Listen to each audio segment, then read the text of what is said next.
Hey, hockey card fans. Hockey Night in Belmont is back.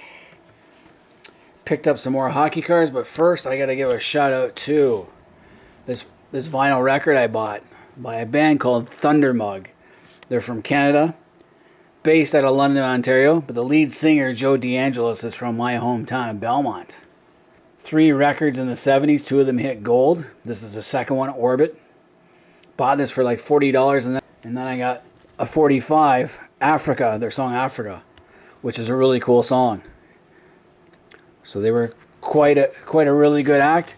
Joe DeAngelis' brother was one of my hockey coaches, so give a shout out to Thundermug on this one. It's a cool album, really different. Opening up from the front, gotta like that. That's Joe DeAngelis right there. So I picked that up at a Nostalgia Expo in Woodstock, Ontario. Every so often Woodstock has these shows. Either it's cards and collectibles or nostalgia. So this time everything was like really old. And the guy, he held it for me from before, and he gave me a call and said, yeah, I'm going to be in Woodstock. Come get it. So I like that. All right, let's get on with the hockey cards here. So I got some at this Nostalgia Expo. I also picked up some hockey cards. These are from the 1975 OPC set. And we got the Ottawa Civics defenseman Brian Baltimore. This is his rookie card and his only card. Didn't have a long career in the WHA. Then we got Edmonton Oilers left winger Ken Baird. This is also his rookie card. I think he only had 2 cards in his entire life, and I have both of them now. Next up, Winnipeg Jets, Anders Hedberg, right winger. This is not his rookie card, this is his second-year card, but it has stats from his very first year in the W. These cards are actually in very good shape. I paid $10 for all these cards that I got. So it's a pretty good deal. Usually these would run me like $2 and $2 each. Next up, San Diego Mariners defenseman Kevin Morrison. This is also going to be a rookie card. Indianapolis Racers center John Sheridan. His only card, his rookie card, and his only card, one and done. Kevin Morrison was also an All-Star that year as a rookie, so he has a second card. So he only has 2 cards from 76 and 77. And I also have the checklist from that year. The 75-76 checklist. It's got marks on it, but finding one of these in mint condition is hard. There was only 132 cards in the set. So 6 cards. I have none of them from that WHA set. I have the complete 77 OPC WHA set, and I'm slowly working my way to get the 76 set, and this is the 75 set. So that's pretty cool. I got those. Next up, I have a checklist for the 1976 OPC set. Again, it's all marked up, but the corners are in pretty good shape, and there's no scratches in it. No real, other than the marks from the marker, which kind of sucks. All right, now moving along, we're going to the 1974 OPC set.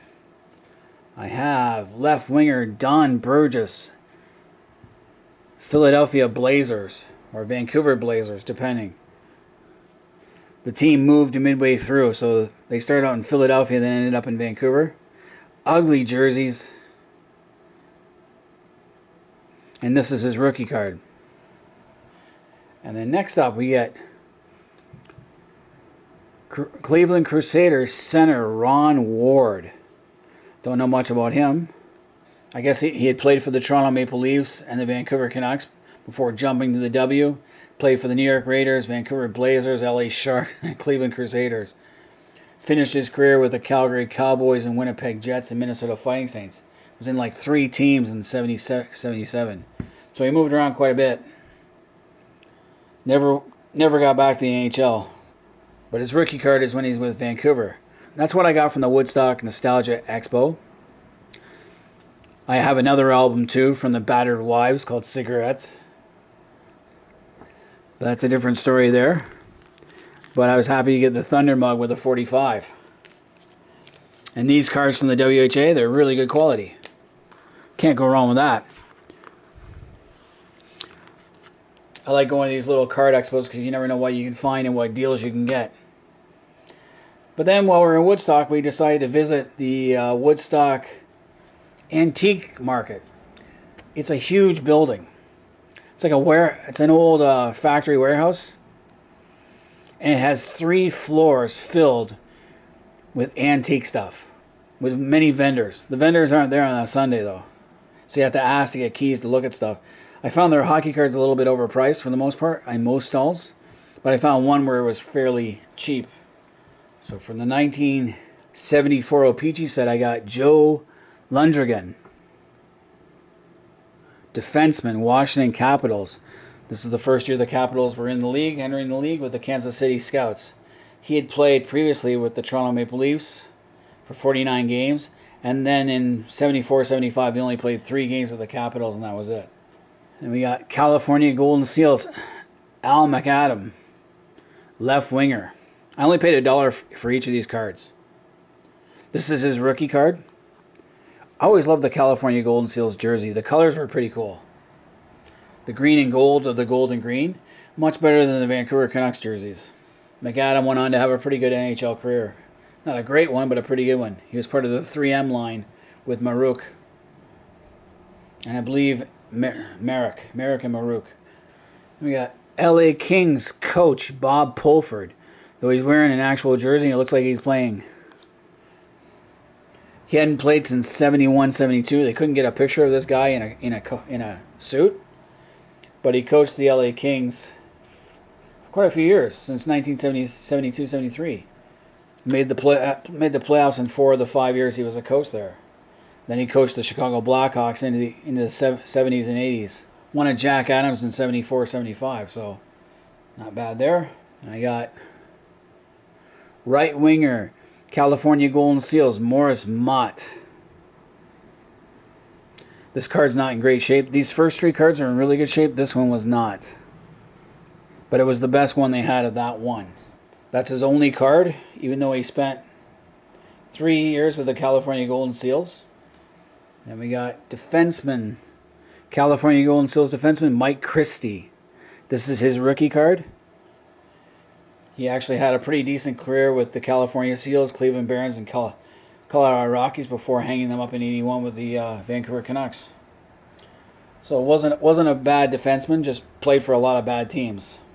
And we have center for the California Golden Seals, Craig Patrick.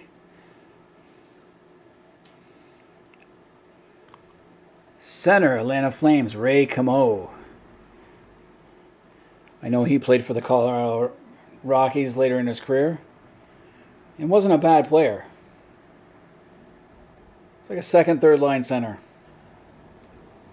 Bobby Clark, All-Star for the West. The NHL West All-Star, Bobby Clark. Another rookie card here for the New York Islanders. Center, Doug Rombo. Never heard of this guy. He's got a nice Fu Manchu stash going. Played for the Buffalo Sabres, the New York Islanders, and the Minnesota North Stars. Next we have right winger, Craig Cameron, New York Islanders. I know he played for Minnesota earlier. Next, right winger, Wolf Paymont, Kansas City Scouts. This is his rookie card, and he was a really good hockey player. Wolf Paymont was part of the trade that sent Lanny McDonald to the Colorado Avalanche and Paymont to the Toronto Maple Leafs. Toronto then kind of gave up on him. He went to the Quebec Nordiques, where he had 3 good years with them. And he was a tough guy, too. He could score, and he was a tough guy. 946 NHL games. He had 356 goals for 814 points. Over 1,700 penalty minutes. 69 playoff games, 18 goals, 17 assists for 35 points. So he wasn't deadweight. He could hold his own. Was a pretty good player. Another rookie card here. Defenseman, Philadelphia Flyers, Jimmy Watson. A big part of their Stanley Cup teams. Then I have the Vancouver Canucks team card. Shows Dennis Vergeert and Bobby Schmatz tied for goals with 26. Andre Boudreau, assists for 59. Boudreau had 75 points, and Don Tannehill had a shooting percentage of 18.6. And then it gives a list of for the last 4 years. Let me get St. Louis Blues defenseman Don Ari. He'd been traded a lot over his career. He won 2 Stanley Cups with the Boston Bruins. Then he went to St. Louis, but then St. Louis traded him to Montreal Canadiens, where he won another cup in 1975-76. If I'm not mistaken, he was traded from St. Louis Blues to Montreal for Chuck Leafley. Not a good trade there. Type of guy you needed. He also played for Pittsburgh, the Rangers, and finally the Rockies. And finally, one more card. Defenseman, Pittsburgh Penguins, Dave Burrows. Solid defenseman, was an all-star several times. Pittsburgh traded him to Toronto, but he went back to Pittsburgh in the 80s. Yeah, Toronto traded him for Randy Carlyle and George Ferguson. Traded from Pittsburgh to Toronto for Randy Carlyle and George Ferguson. I think Pittsburgh would have won that if they kept Carlyle, but they got rid of Carlyle. They sent him to Winnipeg. And then later he was traded from Toronto with Paul Gardner to Pittsburgh for Kim Davis and Paul Marshall. So again, Toronto lost on that trade too. Burrows had been an all-star defenseman several times in his career with Pittsburgh, but Toronto just wasn't the same. But there we have it. 15 cards for $15. Most of them are in fairly good shape. You know, I'm not complaining because I would pay twice that at Heroes or online. But anyone who's ever been to Woodstock, you should check out that antique market. And it's so much vinyl records, comic books, toys, like video game toys, and plus other toys. If you like G.I. Joe and Transformers and Star Wars, it's all there. Game systems, and then all the other stuff. I could spend, if I just went with, there wasn't as many hockey cards as I would have liked, and the prices on some of them were pretty outrageous. I wasn't paying $8 for a guy who only had one card and done. So I wasn't impressed with that. But as far as anything else goes, especially vinyl, comic books, and video game stuff, great place to go. 3 floors.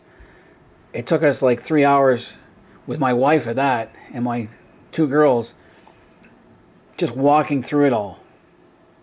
My boys had a great time looking at the video games and that, but my girl, my wife was getting bored.